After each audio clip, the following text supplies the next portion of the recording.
Ça te dirait de voir Backseat jusqu'en 2027, 2040 même? Eh ben c'est possible, mais pour ça on a besoin de toi. Backseat, c'est une émission qui tient à son indépendance, c'est pourquoi nous avons choisi de faire reposer une partie du financement de l'émission sur notre public. Chaque épisode coûte 13 000 €, ce qui comprend toute la logistique, mais surtout les salaires de chaque personne intervenant sur l'émission. Pour pouvoir diffuser toute l'année, nous avons besoin de 30 000 € par mois. Alors rends-toi sur KissKissBankBank, choisis l'abonnement que tu préfères et profite des contreparties que nous proposons en échange, comme le fait de voir l'émission en intégralité sur YouTube dès le vendredi matin, ou l'adhésion au Club Backseat qui donne accès à plein d'avantages. Si chaque spectateur régulier donnait 1 € par mois, nous pourrions produire Backseat pendant de nombreuses années. Alors rendez-vous sur KissKiss pour soutenir cette belle émission. Et tout de suite, ta VOD.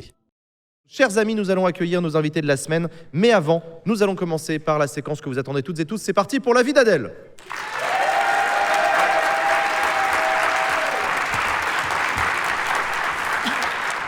Salut Adèle. Que vous êtes loin. Oui, c'est un... Salut tout le monde, salut les copains Avignon, les framers, les viewers. Je fais à émotion, honneur, allégresse, folie, joie d'être ici, c'est trop bien. Première fois à Avignon, tu l'as dit Ouais, tout à l'heure. première fois, bah ouais. Première fois à Frames. Ça va, ça te plaît? Ouais, ça me plaît, super, là j'étais avec la manif des motards, l'extérieur, super. Vraiment cool, hein. Ouais, il y a eu ça. Ils veulent pas de contrôle technique. Exactement, ils veulent pas.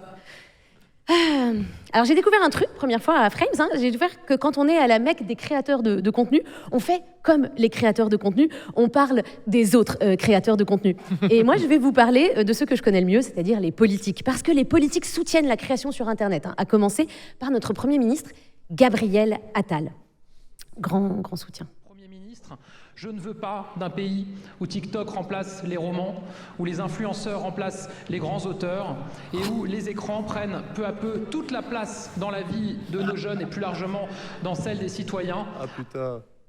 Oh, le foutage de gueule. Et qu'est-ce qu'on fait des influenceuses qui écrivent des bouquins? Oups, alors Ouais, c'est c'était vrai, pas ça. le Bah, bon ça, extrait. poubelle. Ouais. Ouh là là, apparemment le soutien de Gab à Internet n'est pas inconditionnel. Non. Non, c'est vrai. Et c'est vrai que les livres, c'est beaucoup plus important parce que tu casses, tu répares, tu salis, tu nettoies. Et si Bruno Le Maire publie un roman, eh ben, tu te tapes un renflement brun. Bref. Sorry.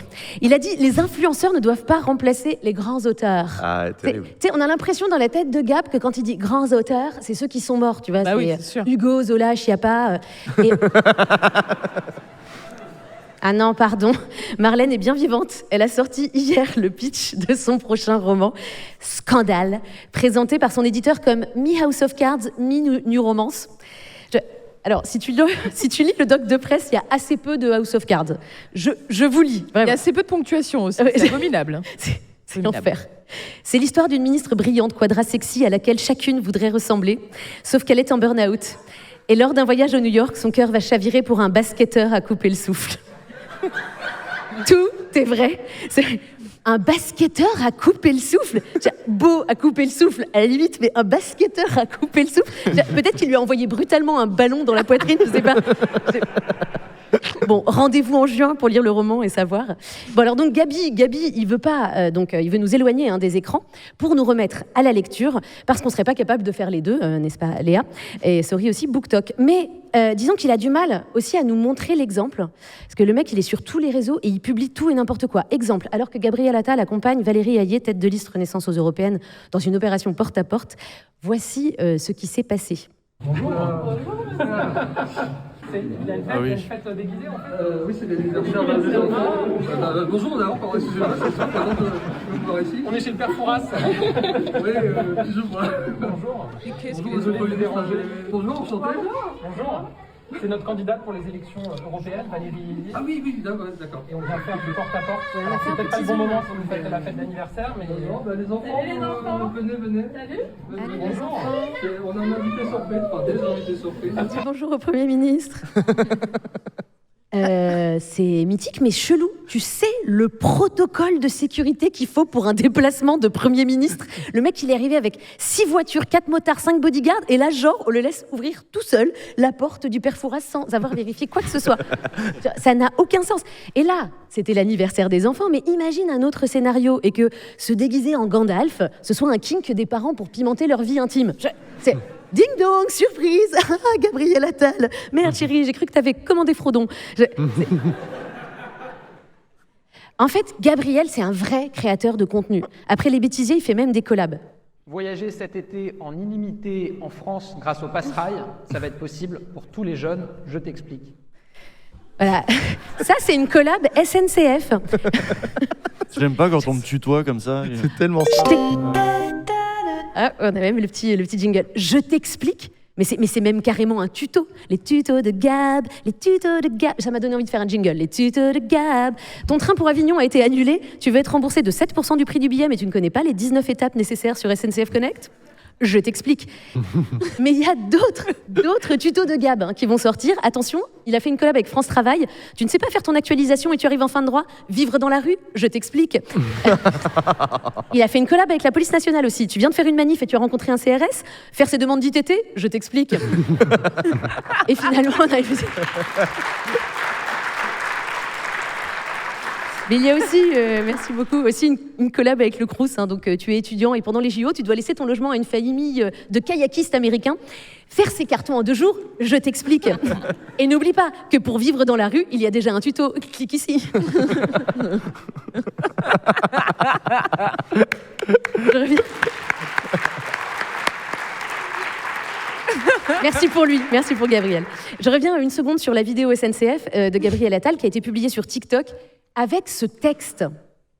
Quand même, je pense que c'est important de voir le texte. Pour tous les farfadets malicieux et explègues, le passe-rail est pour vous. Genre, donc, apparemment, Gab a été très marqué par sa rencontre avec le barbu chelou.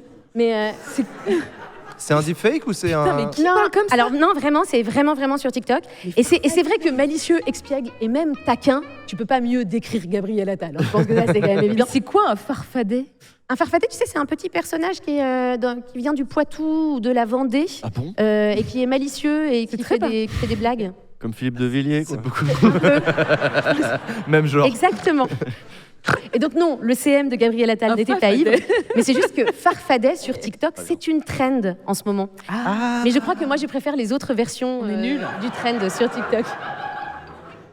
Alors, si la régie peut nous montrer. Ah ouais. Oh mon Ouais. Dieu. Ah, les farfadets. Exactement. Voilà. Ça, c'est une bonne utilisation de C'est ça, l'IA. des farfadets. Ça, c'est une bonne utilisation de l'IA. Ça doit servir à ça, normalement. Exactement. Vive l'IA. Bon, alors, on ne peut pas ne pas parler des JO cette semaine, mais je ne vais pas vous parler de Baptiste, mais de Anne Hidalgo, parce que c'est elle qui n'est pas vraiment nette. Voilà, elle a publié ça sur Instagram. C'était un extrait d'une interview du grand magazine politique Gala. Je dis aux Parisiens, restez cet été, Paris sera une fête, pas une prise de tête. Déjà, on salue la rime.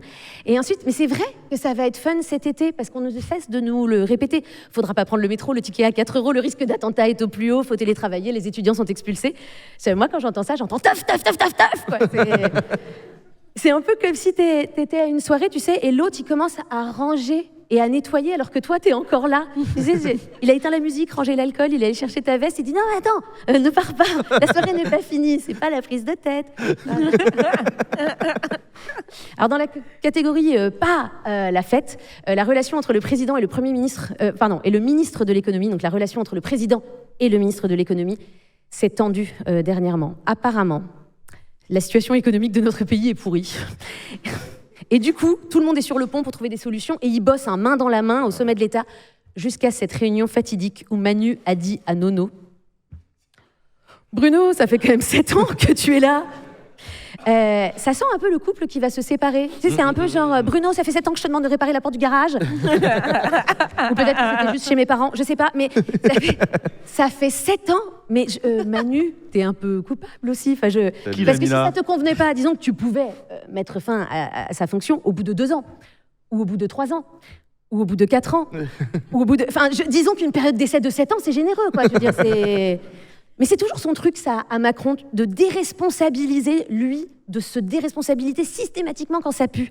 Tu sais, il communique que sur les trucs valorisants pour lui, mais dès qu'il y a des sujets pas cool, il les laisse à ses ministres.